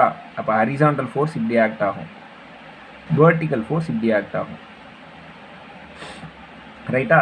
இப்போ டைரக்ஷன் ஆஃப் ஃபோர்ஸ் இதுக்கு இந்த டைரெக்ஷனில் இருந்தால் ஹரிசான்டல் ஃபோர்ஸ் இப்படி ஆக்ட் ஆகும், வெர்டிக்கல் ஃபோர்ஸ் இப்படி ஆக்ட் ஆகும். ஓகேவா? அதாவது அந்த ஃபோர்ஸை க்ளோஸ் பண்ணுற மாதிரி ஹரிசான்டலில் இப்படி ஆக்ட் ஆகும், வெர்டிக்கலில் இப்படி ஆக்ட் ஆகும். ஓகே, இப்போ நான் இந்த காம்பனண்ட்டை கண்டுபிடிக்கிறேன். இந்த காம்பனண்ட்டை கண்டுபிடிச்சா இது தீட்டா, இந்த காம்பனண்ட் எப்படி இருக்குது? இதுக்கு ஆப்போசிட்டில் இருக்குது. அப்போ சைன் தீட்டா வரணும். அப்போ எனக்கு இது எவ்வளோ வரும்? 100 sin 30 வரும். 100 sin 30 எவ்வளோ? 50 நியூட்டன். அதே இது எனக்கு இந்த டைரெக்ஷனில் இருக்குது அப்படின்னா இது 30னா இது 30, இந்த 30 டிகிரி தீட்டாக்கு இது அட்ஜசன்ட் சைடாக இருக்குது. அப்போ காஸ் காம்பனண்ட் வரணும் 100 cos 30. அப்போ இது வந்து எனக்கு 100 cos 30, 100 cos 30ன்றது 50 √3 நியூட்டன். அதே இப்போ இந்த சைடு போனோம் அப்படின்னா 45 டிகிரி, இதுக்கு எனக்கு இது ஆப்போசிட் சைடாக இருக்குது. அப்போ இது எனக்கு 100 sin 45 அப்படின்னு வரும். இது எனக்கு இது 45னா இது 45 டிகிரி, இந்த 45 டிகிரிக்கு இது எனக்கு அட்ஜசன்ட் சைடாக இருக்குது. அப்போ எனக்கு இது 100 cos 45 டிகிரி அப்படின்னு வரும். sin 45 எவ்வளோ 1/√2, cos 45ம் 1/√2 தான். ஸோ 100/√2, இதுவும் 100/√2. இப்போ இந்த ரெண்டு ஃபோர்ஸும் இருக்கா, இந்த ரெண்டு ஃபோர்ஸோட டோட்டல் ஹரிசாண்டல் காம்பனண்ட் வேணும் அப்படின்னா இப்போ பாருங்கள், ஹரிசாண்டல் காம்பனண்ட் ரெண்டு எடுத்துக்கிறேன்னா இது ஹரிசாண்டல் காம்பனண்ட், இது ஹரிசாண்டல் காம்பனண்ட். கரெக்டாக? ஹரிசாண்டல் காம்பனண்ட்டு ஒன்று ரைட் சைடில் இருக்குது, இன்னொன்று லெஃப்ட் சைடில் இருக்குது. ரைட் சைடில் இருக்கிறத பாசிட்டிவ்னு எடுக்கணும், லெஃப்ட் சைடில் இருக்கிறத நெகட்டிவ்னு எடுக்கணும். அப்போ ஃபைனலாக சம் ஆஃப் ஹரிசாண்டல் காம்பனன்ட்ஸ், அந்த சம் ஆஃப் ஹரிசாண்டல் காம்பனன்ட்ஸ் தான் சம்மேஷன் சிம்பிள் எழுதுவாங்க. Sum of horizontal components is equal to 50 √3 minus 100/√2. இதுதான் ஃபைனலாக இருக்கிற ஹரிசாண்டல் ஃபோர்ஸு. அதே இது வெர்டிக்கல் ஃபோர்ஸ் எழுதணும் அப்படின்னா இதுவும் அப்வர்டில் தான் இருக்குது, இதுவும் அப்வர்டில் தான் இருக்குது. ஆக்சுவலாக அப்வர்டு வந்து பாசிட்டிவ், டவுன்வர்டு வந்து நெகட்டிவ்னு எடுக்கிறீங்க அப்படின்னா vertical component summation of vertical components is equal to இது வந்து எனக்கு 50 நியூட்டன் ப்ளஸ் 100/√2. ஏன்னா இது ரெண்டும் ஒரே டைரெக்ஷனில் தான் இருக்குது. கரெக்டாக? அப்போ சம் ஆஃப் ஹரிசாண்டல் காம்பனன்ட்ஸ் எனக்கு இந்த மாதிரி வரும். ஏன்னா டைரெக்ஷன் மாறுது இல்லை, இது ஒரு ஹரிசாண்டல் காம்பனன்ட் ரைட் சைடில் இருக்குது, இது லெஃப்ட் சைடில் இருக்குது. ரைட் சைடில் இருக்கிறத பாசிட்டிவ்னு எடுக்கணும், லெஃப்ட் சைடில் இருக்கிறத நெகட்டிவ் எடுக்கணும். ஸோ ஹரிசாண்டல் காம்பனண்ட் வந்து இது, வெர்டிக்கல் காம்பனண்ட் வந்து இது. இதோட சேர்த்து ஒரு சின்ன இது ஞாபகம் வச்சுக்கோங்க, ஈக்லிபிரியம்க்கு என்ன கண்டிஷன் அப்படின்னா சம் ஆஃப் ஹரிசாண்டல் காம்பனன்ட்ஸ் 0வாக இருக்கணும், சம் ஆஃப் வெர்டிக்கல் காம்பனன்ட்ஸும் 0வாக இருக்கணும். இருந்தது அப்படின்னா இந்த ஆப்ஜெக்ட் வந்து ஈக்லிபிரியமில் இருக்குது அப்படின்னு அர்த்தம். அதாவது இப்படி ரெண்டு ஃபோர்ஸஸ் ஆக்ட் ஆகும்போது ஈக்லிபிரியம்னா எந்த மோஷனும் இல்லாமல் இருக்கிறது. அப்படின்னா என்ன இருக்கணும், எந்த ஃபோர்ஸும் நெட் ஃபோர்ஸ் இருக்கக்கூடாது. கரெக்டாக? இப்போ ஹரிசாண்டல் காம்பனண்ட்டில் ஏதாவது நெட் ஃபோர்ஸ் இருந்தது அப்படின்னா அந்த டைரெக்ஷனில் மூவ் ஆக போகுது அப்படின்னு அர்த்தம். ஸோ ஹரிசாண்டல் காம்பனண்ட்லேயும் நெட் ஃபோர்ஸ் 0வாக இருக்கணும், வெர்டிக்கல் காம்பனண்ட்லேயும் நெட் ஃபோர்ஸ் 0வாக இருந்தால் ஈக்லிபிரியமில் இருக்கும். ஸோ இந்த ரெண்டையும் வந்து ஈக்லிபிரியம் கண்டிஷன்னே ஞாபகம் வச்சுக்கோங்க. ஈக்லிபிரியம்க்கு என்ன கண்டிஷன்னா ஹரிசாண்டல் காம்பனண்ட் 0வாக இருக்கணும், வெர்டிக்கல் காம்பனண்ட்டும் 0வாக இருக்கணும். இதுதான் ரெசல்யூஷன் ஆஃப் ஃபோர்ஸஸோட பேசிக்ஸ். ஆக்சுவலாக இது புக்கில் ரெசல்யூஷன் ஆஃப் ஃபோர்ஸஸ் இவ்வளோ இருக்காது, பட் அப்படியே ப்ராப்ளம் போயிருப்பாங்க. ஸோ பட் இதை அண்டர்ஸ்டாண்ட் பண்ணிவிட்டு நீங்கள் படிச்சிங்க அப்படின்னா எந்த ப்ராப்ளம்னாலும் ரெசல்யூஷன் எந்த ஆங்கிளில் உங்களுக்கு ஃபோர்ஸ் இருந்தாலும் அதை நீங்கள் ரிசால்வ் பண்ணுறது ஈஸி. இதுக்கு பேர் தான் resolution of forces. So resolution of forces நம்ம எதுக்கு படித்தோம் இப்போ அப்படின்னா, இதுக்கு முன்னாடி நம்ம ஆங்கிள் ஆஃப் ஃப்ரிக்ஷன் படிச்சிருந்தோம். இப்போ அதே ஆங்கிள் ஆஃப் ஃப்ரிக்ஷன் தான், ஆனால் அது என்னன்னு சொல்ல போகிறோம், இப்போ ஆங்கிள் ஆஃப் ரிப்போஸ் அப்படின்னு சொல்ல போகிறோம்.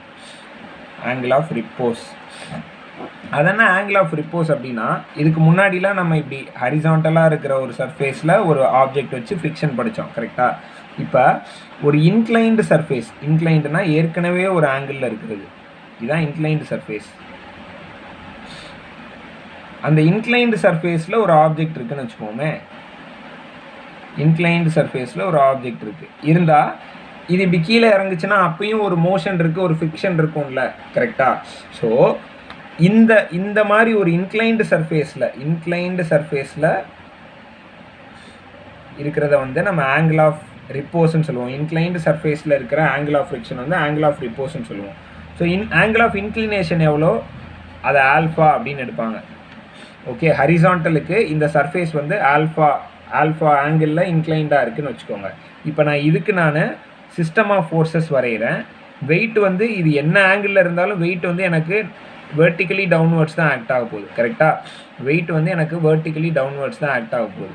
ஆனால் எனக்கு கான்டாக்ட் சர்ஃபேஸ் இப்படி இருக்கிறதுனால நார்மல் ரியாக்ஷன் எப்படி ஆக்ட் ஆகும், அந்த சர்ஃபேஸுக்கு பெர்பெண்டிகுலராக ஆக்ட் ஆகும். சர்ஃபேஸ்க்கு பெர்பெண்டிகுலராக ஆக்ட் ஆகும் அப்படின்னா எனக்கு ரியாக்ஷன் இந்த டைரெக்ஷனில் ஆக்ட் ஆகும். கரெக்டாக?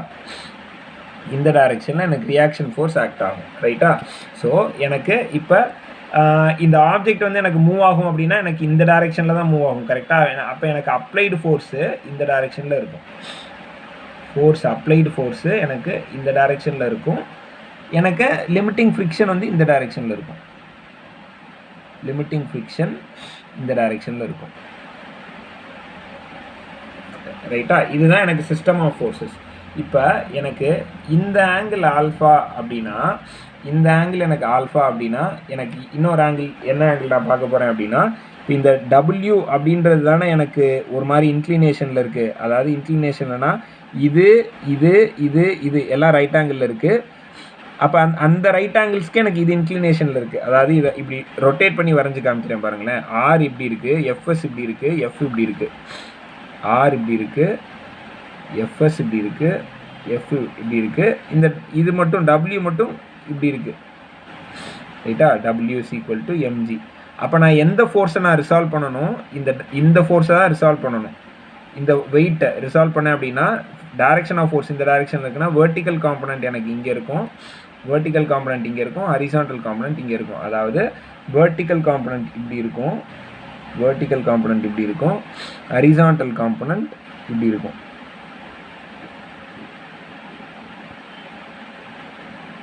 ரைட்டா? இது வெர்டிக்கல் காம்பனண்ட், இது ஹரிசாண்டல் காம்பனண்ட்.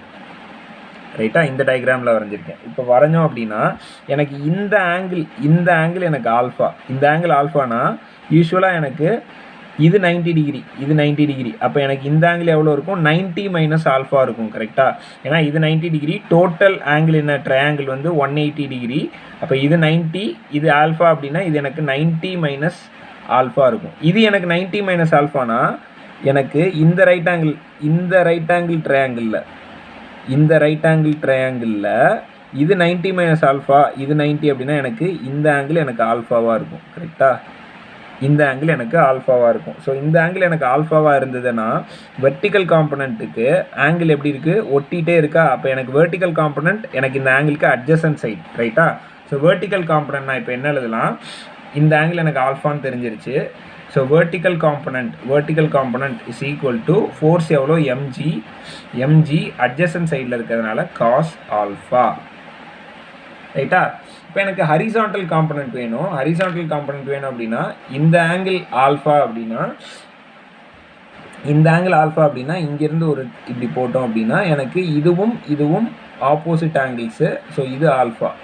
இந்த ஆல்ஃபாக்கு இந்த ஹரிசாண்டல் காம்பனண்ட் எனக்கு ஆப்போசிட் சைடாக இருக்குது அப்படின்னா எனக்கு ஹரிசாண்டல் காம்பனண்ட்டுக்கு எம்ஜி சைன் ஆல்ஃபா அப்படின்னு வரும். ரைட்டா? ஹரிசாண்டல் காம்பனண்ட்டுக்கு எம்ஜி சைன் ஆல்ஃபா அப்படின்னு வரும். இப்போ பாருங்கள்,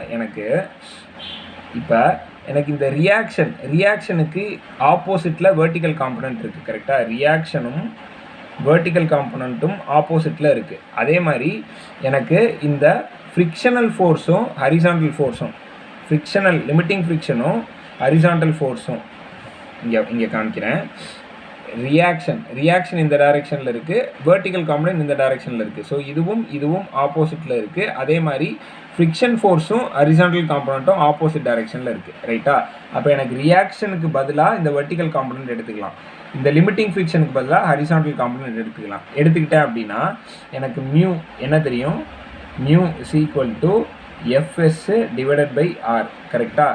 ஸோ அதே மாதிரி மியூ எழுதுகிறேன், கோஎஃபிஷியன்ட் ஆஃப் ஃப்ரிக்ஷன் எழுதுறேன்னா எஃப்எஸ்க்கு பதிலாக வெர்டிக்கல் காம்பனண்ட்டு, எஃப்எஸ்க்கு பதிலாக ஹரிசாண்டல் காம்பனண்ட்டு, இதுக்கு பதிலாக வெர்டிக்கல் காம்பனண்ட் எழுதுனேன் அப்படின்னா கண்டுபிடிச்சிருக்கேன். இது ரெண்டும் ஹரிசாண்டல் காம்பனண்ட் எவ்வளோ? MG sine alpha is equal to MG cos alpha. So MG cancel ஆயிரும். Sine alpha by cos alpha என்ன? Tan alpha. நம்மளுக்கு ஏற்கனவே வந்த மாதிரி தான். Coefficient of friction is equal to tan of the angle of repose. அங்கே என்ன படித்தோம்? ஆங்கிள் ஆஃப் ஃப்ரிக்ஷன் படித்தோம். கரெக்டாக? இங்கே angle of repose. So angle of ஃப்ரிக்ஷனும் ஆங்கிள் ஆஃப் ரிப்போஸும் வேறு கிடையாது. நார்மலாக ஹரிசாண்டல் சர்ஃபேஸில் இருந்தது அப்படின்னா அது ஆங்கிள் ஆஃப் ஃப்ரிக்ஷன்னு சொல்லுவோம். இன்க்ளைன்டு சர்ஃபேஸில் இருந்ததுன்னா அது ஆங்கிள் ஆஃப் ரிப்போஸ் அப்படின்னு சொல்லுவோம்.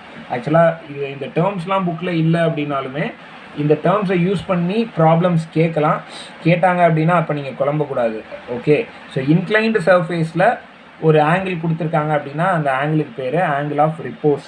அதே ஹரிசாண்டல் சர்ஃபேஸில் இருக்கிறதுக்கு பேர் just angle of friction. Okay? இதுதான் டிஃபரன்சியேஷன். இதுக்கு நம்ம என்ன யூஸ் பண்ணோம்? Resolution of forces. இந்த இடத்துல ரெசல்யூஷன் ஆஃப் ஃபோர்ஸஸ் யூஸ் பண்ணியிருக்கோம்.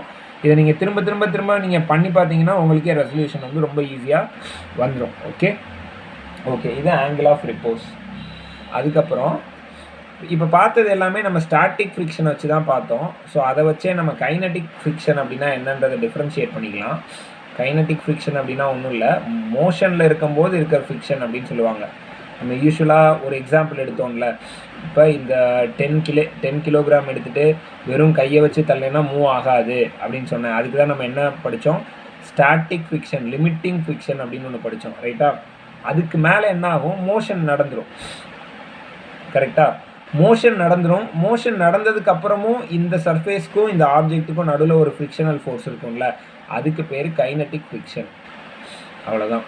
மோஷன் இருக்கும்போது எவ்வளோ ஃப்ரிக்ஷனோ அது கைனட்டிக் ஃப்ரிக்ஷன். யூஸ்வலாக கைனட்டிக் ஃப்ரிக்ஷன் வந்து லெஸ் தேன் ஸ்டாட்டிக் ஃப்ரிக்ஷனாக இருக்கும். ஏன்னா ஸ்டாட்டிக் ஃப்ரிக்ஷனில் மோஷனே நடக்கலை, மோஷனை ஃபுல்லாக ரெசிஸ்ட் பண்ணிகிட்டு இருக்கும்போது நம்மளுக்கு அதிகமான ஃப்ரிக்ஷன் இருக்கும். ஏற்கனவே மோஷன் நடந்துருச்சு அப்படின்னா மோஷனை ரெசிஸ்ட் பண்ணுறதுக்கு பேர் தான் ஃப்ரிக்ஷன். ஆனால் மோஷனே நடக்குது அப்படின்னா கைனட்டிக் ஃப்ரிக்ஷன் வந்து ஸ்டாட்டிக் ஃப்ரிக்ஷனோட கம்மியாக இருக்கும். ஸோ சில டைமில் நம்மளுக்கு கைனட்டிக் ஃப்ரிக்ஷன் கொடுத்துருந்தாங்க அப்படின்னா அது வந்து மியூ கே இன்டூ ஆர், அதே தான் கோஎஃபிஷியன்ட் ஆஃப் கைனட்டிக் ஃப்ரிக்ஷன்னு சொல்லுவாங்க. இது கைனட்டிக் ஃப்ரிக்ஷனல் ஃபோர்ஸு, இது நார்மல் ரியாக்ஷன், அவ்வளோதான். இது கைனட்டிக் ஃப்ரிக்ஷன் ஃபோர்ஸு, இது நார்மல் ரியாக்ஷன் தான். இதை மட்டும் கோஎஃபிஷியன்ட் ஆஃப் கைனட்டிக் ஃப்ரிக்ஷன் அப்படின்னு சொல்லுவாங்க. மோஷனில் இருந்தால் அது கைனட்டிக் ஃப்ரிக்ஷன், அவ்வளோதான். ஓகே, இது கைனட்டிக் ஃப்ரிக்ஷன் பற்றி ஜஸ்ட் இவ்வளோ தெரிஞ்சுக்கிட்டால் போதும். நம்ம ப்ராப்ளம்ஸ் பார்க்கும்போது அது என்ன அப்படின்றத டீட்டெயிலாக படிச்சுக்கலாம். ஓகே, இது கைனட்டிக் ஃப்ரிக்ஷன். இப்போ ஒரு ப்ராப்ளம் உங்கள் புக்கில் இருந்தே போடலாம், கொஞ்சம் பெரிய ப்ராப்ளம் தான், பட் ட்ரை டு அண்டர்ஸ்டாண்ட்.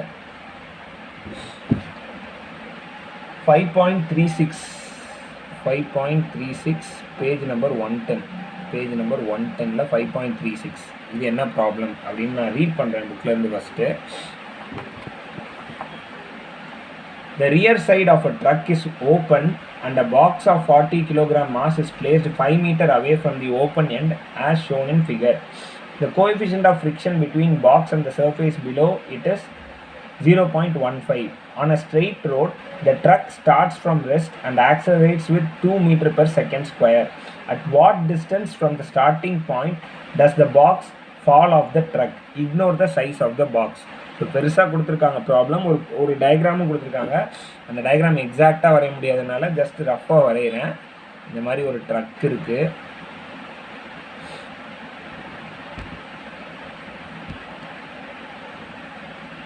இந்த மாதிரி ஒரு ட்ரக்கில் ஒரு பாக்ஸ் வச்சுருக்காங்க, ஒரு பாக்ஸ். அந்த பாக்ஸோட மாஸ் வந்து 40 கிலோகிராம்னு கொடுத்துட்டாங்க, ரைட்டா? இந்த எண்டு பாயிண்ட் ஓப்பனில் இருக்காமா, அந்த இது வந்து ஓப்பனில் இருக்குது. இந்த எண்டு பாயிண்ட்லேருந்து இந்த பாக்ஸுக்கு இருக்கிற டிஸ்டன்ஸ் வந்து 5 மீட்டராம். 5 மீட்டர் டிஸ்டன்ஸில் இந்த எண்டுலேருந்து வச்சுருக்காங்க. இப்போ என்ன கேட்டிருக்காங்க, அது போக இன்னொன்று கொடுத்துருக்காங்க. இந்த இடத்துல கோஎஃபிஷியன்ட் ஆஃப் ஃப்ரிக்ஷன் மியூ = 0.15. இன்னொரு டேட்டா என்ன கொடுத்துருக்காங்கன்னா, இந்த truck moves with acceleration of 2 metre per second square. Okay, இப்போ என்ன கேட்டிருக்காங்கன்னா, at what distance from the starting point does the box fall off the truck. ஆக்சுவலாக நம்ம பஸ்ஸில் போகும்போது திடீர்னு பஸ் மூவ் ஆச்சுன்னா நம்ம எல்லோரும் என்ன பின்னாடி போகிற மாதிரி இருக்கும், கரெக்டாக? அதுக்கு பேர் சூடோ ஃபோர்ஸ் அப்படின்னு சொல்லுவாங்க. ஆக்சுவலாக நம்ம ஈக்குவேஷன்ஸ் ஆஃப் மோஷன் அந்த யூனிட் இன்னும் பார்க்கல, அதில் இந்த சூடோ ஃபோர்ஸஸ் பற்றிலாம் டிஸ்கஸ் பண்ணியிருப்பாங்க. ஸோ நம்ம யூஸ்வலாக ப்ராக்டிக்கலாக அண்டர்ஸ்டாண்ட் பண்ணணும்னா இதை அண்டர்ஸ்டாண்ட் பண்ணிக்கோங்க. ஒரு பஸ்ஸில் போய் நிற்கிறோம், டக்குன்னு எடுத்தாங்க அப்படின்னா நம்ம கொஞ்சம் பின்னாடி போவோம்ல, அதுக்கு பேர் தான் சூடோ ஃபோர்ஸ். அதே மாதிரி இந்த பாக்ஸும் இந்த ட்ரக்கும் ஃபஸ்ட்டு ஸ்டேஷனரியாக இருக்குது. இந்த ட்ரக்கு கொஞ்சம் எடுத்தாங்கன்னா இந்த பாக்ஸ் வந்து பின்னாடி போகும், கரெக்டாக? ஸோ என்ன கேட்டிருக்காங்கன்னா, இந்த ட்ரக்கை எடுக்க ஆரம்பித்து எவ்வளோ தூரம் இந்த ட்ரக்கு போகும்போது இந்த பாக்ஸ் வந்து வெளியே விழுகும்னு கேட்டிருக்காங்க, ஓகேவா? ஸோ நம்ம என்ன பார்க்க போகிறோம் அப்படின்னா, இந்த பாக்ஸில் என்னென்ன ஃபோர்ஸஸ்லாம் ஆக்ட் ஆகுது, எந்த ஃபோர்ஸ் இந்த பாக்ஸை வந்து வெளியே விழ வைக்குதுன்னு பார்த்துட்டோம் அப்படின்னா இது எவ்வளோ தூரம் போச்சுன்னா அது விழுகும் அப்படின்றத நம்ம கேல்குலேட் பண்ணலாம். ஸோ எனக்கு இப்போ என்ன ஏரியா ஆஃப் இன்ட்ரெஸ்ட் அப்படின்னா, இந்த பாக்ஸ் மேலே எனக்கு என்னென்ன ஃபோர்ஸஸ்லாம் ஆக்ட் ஆகுது, அதான் எனக்கு இன்ட்ரெஸ்ட். ஸோ ஃபஸ்ட்டு இந்த ட்ரக்கு மூவ் ஆகுறதுனால இது மேலே ஒரு சூடோ ஃபோர்ஸ் ஆக்ட் ஆகும், சூடோ ஃபோர்ஸ். அந்த pseudo force F = mass into acceleration. இது வந்து ஆக்சுவலாக செகண்ட் லா ஆஃப் மோஷன்லேருந்து டெரைவ் பண்ண ஈக்குவேஷன் ஃபோர்ஸுக்கு. பட் ஞாபகம் வச்சுக்கோங்க, ஃபோர்ஸ் வந்து மாஸ் இன்ட்டு ஆக்சிலரேஷன். ஸோ இதை எனக்கு கேல்குலேட் பண்ணணும் அப்படின்னா ஃபோர்ஸ் இஸ் ஈக்குவல் டு இந்த pseudo force is equal to mass வந்து 40 kilogram, acceleration of the vehicle வந்து 2. அப்போ எனக்கு இது 80 நியூட்டன் ஃபோர்ஸ் இருக்கும். எந்த டைரெக்ஷனில் இருக்கும்? இப்படி பாக்ஸ் இருக்குது அப்படின்னா இந்த பாக்ஸ் வந்து ட்ரக்கு இந்த டைரெக்ஷனில் மூவ் ஆச்சு அப்படின்னா டுவர்ட்ஸ் ரைட்டில் இருக்கும். டுவர்ட்ஸ் ரைட்டில் 80 நியூட்டன் ஃபோர்ஸ் இருக்கும். ரைட், இது ஒன்று இருக்கும். அது போக எனக்கு இந்த பாக்ஸ் எனக்கு இந்த டைரெக்ஷனில் மூவ் ஆச்சு அப்படின்னா இந்த பாக்ஸு எனக்கு இந்த டைரெக்ஷனில் மூவ் ஆச்சு, பாக்ஸ் வந்து இந்த டைரெக்ஷனில் மூவ் ஆச்சு அப்படின்னா எனக்கு இந்த டைரெக்ஷனில் ஒரு ஃப்ரிக்ஷனல் ஃபோர்ஸ் இருக்கும். கரெக்டாக? Excuse me. இந்த டைரெக்ஷனில் எனக்கு ஒரு ஃப்ரிக்ஷனல் ஃபோர்ஸ் இருக்கும். அது எவ்வளோன்னு நான் கண்டுபிடிக்கிறேன். அது எவ்வளோ அப்படின்னு கண்டுபிடிச்சேன் அப்படின்னா frictional force, excuse me, frictional force F is equal to frictional ஃபோர்ஸுக்கு எனக்கு மியூ இன்ட்டு ஆர் அப்படின்னு தெரியும். ஆர் வந்து ரியாக்ஷன் வந்து எனக்கு வெயிட் mg, இது எனக்கு தெரியும். ரைட், எனக்கு அப்போ frictional force is equal to coefficient கொடுத்துருக்காங்க 0.15, மாஸ் வந்து 40 இன்ட்டு கிராவிட்டி வந்து 9.8. இப்போ எக்ஸ்கியூஸ் மீ, சாரி. ஸோ இதை 3 மல்டிப்ளை பண்ணோம் அப்படின்னா எனக்கு கிடைக்கிற ஆன்சர் வந்து 58.8 நியூட்டன். இதுதான் எனக்கு ஃப்ரிக்ஷனல் ஃபோர்ஸ். அதாவது எனக்கு இந்த பாக்ஸ் மேலே ஃப்ரிக்ஷனல் ஃபோர்ஸ் வந்து இந்த டைரெக்ஷனில் 58.8 நியூட்டன் இருக்குது. ஸோ எனக்கு பாக்ஸ் மேலே இருக்கிற 2 ஃபோர்ஸு என்னன்னு கேல்குலேட் பண்ணிட்டேன். இது ரெண்டையும் நான் இங்கே வரைஞ்சேன் அப்படின்னா பாக்ஸ் மேலே இந்த டைரெக்ஷனில் 80 நியூட்டன் இருக்குது, இந்த டைரெக்ஷனில் 58.8 நியூட்டன் இருக்குது. அப்போ எனக்கு ஃபைனலாக ரிசல்டன்ட் என்ன ஆக்ட் ஆகும்? பாக்ஸ் மேலே இது ரைட் சைடு, இதை பாசிட்டிவ்னு எடுக்கிறேன் 80, இது லெஃப்ட் சைடு, அதனால் இது நெகட்டிவ் மைனஸ் எடுக்கிறேன் 58.8. அப்போ எனக்கு கடைசியாக இந்த பாக்ஸ் மேலே towards right 80 - 58.8 21.2 Newton force act ஆகும். ஸோ கடைசியாக ஃபைனலாக அந்த பாக்ஸ் மேலே ட்ரக்கு மூவ் ஆகும்போது அந்த பாக்ஸ் மேலே இந்த டைரெக்ஷனில் 21.2 நியூட்டன் ஃபோர்ஸ் ஆக்ட் ஆகும். ரைட், ஓகே, இதை கேல்குலேட் பண்ணியாச்சு. இப்போ எனக்கு எப்போ ட்ரக்கு மூவ் ஆகும்போது இந்த பாக்ஸ் எப்போ கீழே விழுகுதுன்னு தெரியணும். கரெக்டாக? ஸோ நான் இப்போ என்ன ஃபஸ்ட்டு கேல்குலேட் பண்ணுறேன், இந்த மோஷன் ஆஃப் த பாக்ஸை மட்டும் நான் கன்சிடர் பண்ணுறேன். மோஷன் ஆஃப் த பாக்ஸ் மட்டும் கன்சிடர் பண்ணேன்னா இந்த பாக்ஸோட மோஷனுக்கு எனக்கு ஒரு ஆக்சலரேஷன் இருக்கும். கரெக்டாக? எனக்கு ஒரு ஆக்சலரேஷன் இருக்கும். நம்மளுக்கு கொஸ்டினில் என்ன கொடுத்துருக்காங்க, அந்த வெஹிக்கிளோட ஆக்சலரேஷன் கொடுத்துருக்காங்க. எனக்கு இந்த பாக்ஸ் இப்போ மூவ் ஆக ஆரம்பிச்சிருச்சு. அப்போ எனக்கு இந்த பாக்ஸுக்கு ஒரு ஆக்சலரேஷன் இருக்கும். அதை நான் வந்து ஆக்சலரேஷன் ஆஃப் பாக்ஸ் அப்படின்னு எடுத்துக்கிறேன். ஆக்சலரேஷன் ஆஃப் பாக்ஸ் கண்டுபிடிக்கணும் அப்படின்னா நியூட்டன் செகண்ட் லா என்ன சொல்லியிருக்கு? F is equal to mass into acceleration. கரெக்டாக? எனக்கு பாக்ஸ் மேலே ஆக்ட் ஆகிற ஃபோர்ஸ் எவ்வளோ? 21.2 நியூட்டன். மாஸ் எவ்வளோ? 40. ஆக்சலரேஷன் ஆஃப் பாக்ஸ் இதுதான் எனக்கு தேவை. அப்போ acceleration of box is equal to 21.2 divided by 40 போட்டோம்னா 0.53 மீட்டர் பெர் செகண்ட் ஸ்கொயர். இதுதான் எனக்கு ஆக்சலரேஷன் ஆஃப் பாக்ஸ். எனக்கு பாக்ஸோட ஆக்சலரேஷன் தெரிஞ்சிருச்சு. அதே மாதிரி எனக்கு டிஸ்டன்ஸ் என்ன கொடுத்துருக்காங்க? 5 மீட்டர்னு கொடுத்துருக்காங்க. ரைட்டாக? 5 மீட்டர். எனக்கு டிஸ்டன்ஸ் தெரியும் அப்படின்னா ஈக்குவேஷன்ஸ் ஆஃப் மோஷன்ஸில் டிஸ்டன்ஸ் டைம் ரிலேஷன் அப்படின்னு ஒரு ரிலேஷன் தெரியும் நம்மளுக்கு. டிஸ்டன்ஸ் டைம் ரிலேஷன் என்னென்னா S is equal to UT plus ½ AT square. ரைட்டா? இதுதான் டைம் டிஸ்டன்ஸ் ரிலேஷன். இதில் எனக்கு டிஸ்டன்ஸ் எவ்வளோ மூவ் ஆகும்னு கொடுத்துருக்காங்க? 5 மீட்டர். 5 மீட்டரில் அது வெளியே விழுந்துடும். கரெக்டாக? நான் ஸோ இதை 5ன்னு எடுத்துக்கிறேன். இனிஷியல் வெலாசிட்டி அந்த பாக்ஸுக்கு இருக்காது, ஏன்னா ஸ்டேஷனரியாக தான் இருந்தது. அப்போ U வந்து initial velocity 0 into time plus ½ அந்த பாக்ஸோட ஆக்சலரேஷன் எவ்வளோ? 0.53 இன்ட்டு T ஸ்கொயர். ரைட்டா? இதுலேருந்து நான் T கேல்குலேட் பண்ணுறேன். இது எனக்கு டோட்டலாக 0 ஆயிரும். இதுலேருந்து நான் T கேல்குலேட் பண்ணேன் அப்படின்னா இந்த 2 இங்கே வரும். T square is equal to இந்த 2 மேலே வந்துடும் 2 × 5 டிவைடட் பை 0.53. இந்த 0.53 ஹோல் நம்பர் ஆகுனா இது இன்ட்டு 100 பண்ணணும், இது இன்ட்டு 100 பண்ணணும். பண்ணால் இது மேலே 1000 டிவைடட் பை 53ன்னு வரும். T square. அப்போ T is equal to √1000 divided by 53. இதை சிம்பிளிஃபை பண்ணி பார்த்தா 4.34 செகண்ட்ஸ். 4.34 செகண்ட்ஸ். ஸோ இவ்வளோ டைமில் இந்த பாக்ஸு எனக்கு கீழே விழுந்துருது. கரெக்டாக? இந்த பாக்ஸோட மோஷனை கன்சிடர் பண்ணேன், மோஷன் ஆஃப் பாக்ஸ் கன்சிடர் பண்ணி அதோட ஆக்சலரேஷன் கால்குலேட் பண்ணேன். ஏன் அப்படின்னா எனக்கு டிஸ்டன்ஸ் டைம் ரிலேஷனில் எனக்கு ஆக்சலரேஷன் தேவைப்படும், டிஸ்டன்ஸும் தெரியும் எனக்கு 5 மீட்ரு.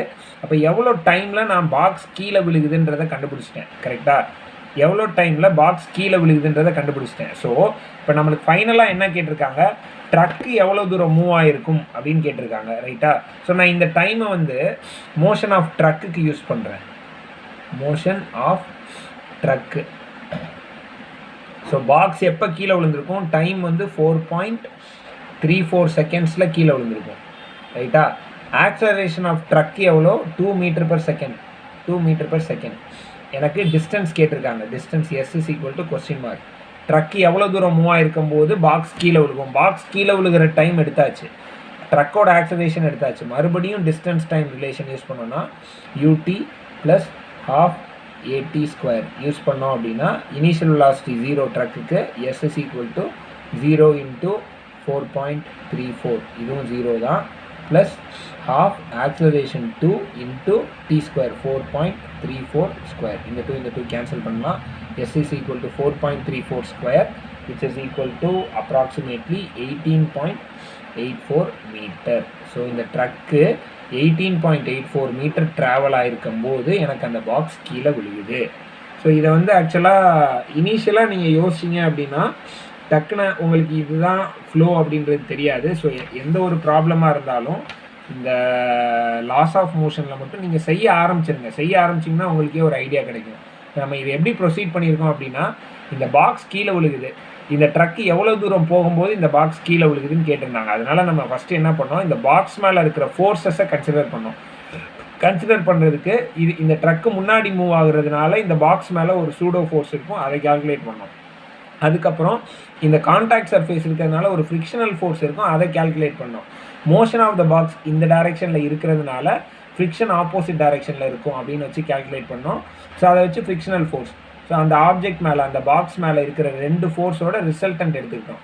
இப்போ இதுதான் அந்த டோட்டல் ஃபோர்ஸ் அந்த பாக்ஸ்ன்னு தெரிஞ்சிருச்சு. நான் மோஷன் ஆஃப் த பாக்ஸை மட்டும் கன்சிடர் பண்ணால் இந்த டைரெக்ஷனில் இவ்வளோ ஃபோர்ஸ் ஆக்ட் ஆகுது, அதுலேருந்து நான் ஆக்சலரேஷன் கண்டுபிடிக்கிறேன். எதுக்கு அப்படின்னா அப்போ தான் நான் வந்து டிஸ்டன்ஸ் டைம் ரிலேஷனில் யூஸ் பண்ணி, டிஸ்டன்ஸ் எனக்கு தெரியும் 5 மீட்டரில் வெளியே வந்துச்சு அப்படின்னா வெளியே விழுந்துடும், எனக்கு அதுதான் கண்டிஷனாக கொடுத்துருக்காங்க. ஸோ அதை நான் டிஸ்டன்ஸாக எடுத்துக்கிட்டு டைம் எவ்வளோன்றது கால்குலேட் பண்ணேன் அப்படின்னா எனக்கு இங்கேருந்து பாக்ஸ் கீழே விழுகிற டைம் தெரிஞ்சிருச்சு. அந்த டைமில் ட்ரக் எவ்வளோ தூரம் போகுது அப்படின்றதுக்கு அதை டைமு ஆக்சலரேஷன் எடுத்து மறுபடியும் டிஸ்டன்ஸ் டைம் ரிலேஷன் யூஸ் பண்ணோம் அப்படின்னா நம்மளுக்கு ட்ரக் எவ்வளோ தூரம் மூவ் ஆயிருக்கு அப்படின்றத கண்டுபிடிச்சிடலாம். ஸோ இந்த ஃப்ளோ ஆஃப் த ப்ராப்ளம் வந்து நீங்கள் அதை போட்டு ஒன்றொன்னா செஞ்சு ஆன்சர் கொண்டு வரும்போது தான், ஒரு வேல்யூ கண்டுபிடிக்கும் போது தான் அந்த வேல்யூ வச்சு அடுத்து என்ன பண்ணலாம், அந்த வேல்யூ வச்சு அடுத்து என்ன பண்ணலாம் அப்படின்றது உங்களுக்கு ரிவீல் ஆகும். ஸோ நிறையா ப்ராப்ளம்ஸ் போட போட போட உங்களுக்கு இது கண்டிப்பாக ப்ராக்டிஸ் ஆகும். அகெயின் மறுபடியும் ஃபிசிக்ஸ்லேயும் கெமிஸ்ட்ரிலையும் சொல்கிற ஒரே டைலாக் தான், எவ்வளோ ப்ராப்ளம்ஸ் நம்ம போட்டு பார்க்குறோமோ அவ்வளோ ப்ராக்டிஸ் ஆகும். அவ்வளோ ப்ராக்டிஸ் ஆகும்போது நீங்கள் எந்த ப்ராப்ளமை நாளைக்கு அப்ரோச் பண்ணும்போதும் ஓகே இந்த மாதிரி கேட்டிருந்தா இந்த மாதிரி ப்ரொசீட் பண்ணோன்னா நம்மளுக்கு ஈஸியாக வந்துடும் அப்படின்றது உங்களுக்கு மோர் ப்ராக்டிசஸில் நீங்கள் ஈஸியாக அதை கரெக்டான ஃப்ளோ வந்து உங்களுக்கு ப்ராக்டிஸ் ஆகிடும். ஸோ ப்ராக்டிஸ் மோர் ப்ராப்ளம்ஸ். நம்ம அகெயின் ஃப்ரிக்ஷனில் அடுத்தடுத்த கான்செப்ட்ஸை அடுத்த வீடியோஸில் நம்ம பார்க்கலாம். தேங்க்யூ.